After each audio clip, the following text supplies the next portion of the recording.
On a little bit quicker too. We want to hear from Mr. Tommy Moss, a nephew of Officer Thomas.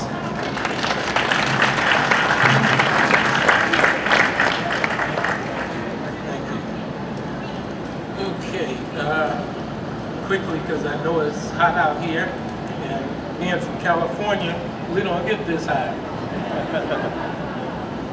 First, in behalf of the family, Officer Thomas's daughter could not be here today because she had a hip operation. And his deceased son, Edward A. Thomas, obviously couldn't be here. But she sends, she is so proud of her father, I can hear her now. My daddy. Secondly, Officer Thomas's oldest sister, Edna, in her later years, because we call him Uncle Bud, she called him Bud, because of Uncle Bud, she was able to live in her house in her latter years. And we thank him for that.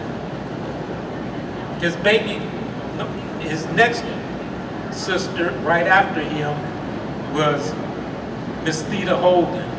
She was a Louisiana school teacher, and her son, Edward Holden, and her granddaughter are here today for her family. Laverne was the baby of the family, one of the five, and Laverne is passed away also.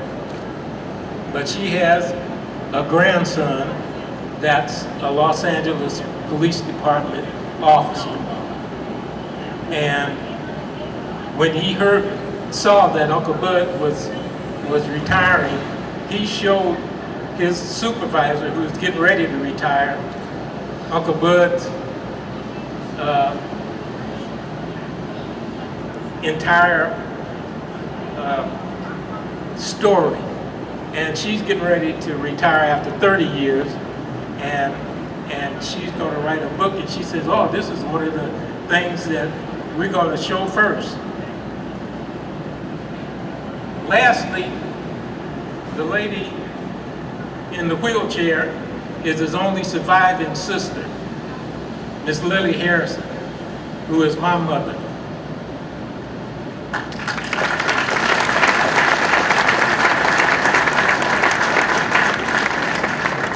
Uncle Bud is 95.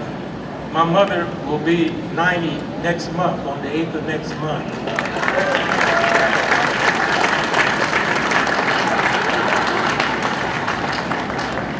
In these latter years of Uncle Bud's, my mother's biggest worry is, I'm worried about Uncle Bud being in Houston by himself.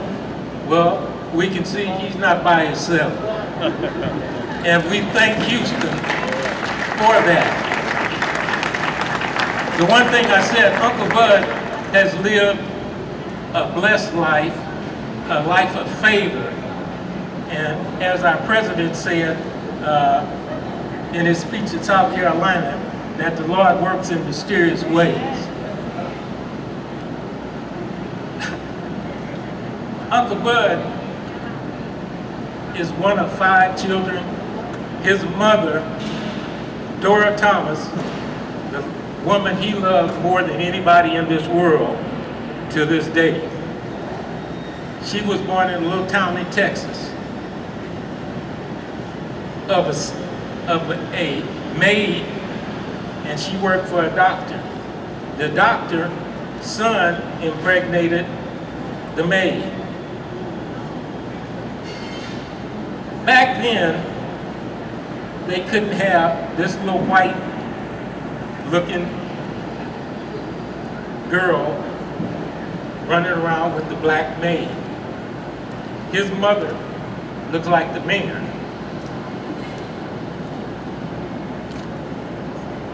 And most people would say, oh, that's terrible. That's a terrible thing, because they used to have preachers that traveled around and preach in certain towns. And there was a Reverend Reed. They talked Reverend Reed into adopting his mother. And you would say, oh, that's a terrible thing. But actually, that was the beginning of his blessing. Reverend Reed was an educated man. He educated her. She was the only teacher in Keyshawn, Louisiana in a one-room schoolhouse. His father built the church in Keyshawn, Louisiana.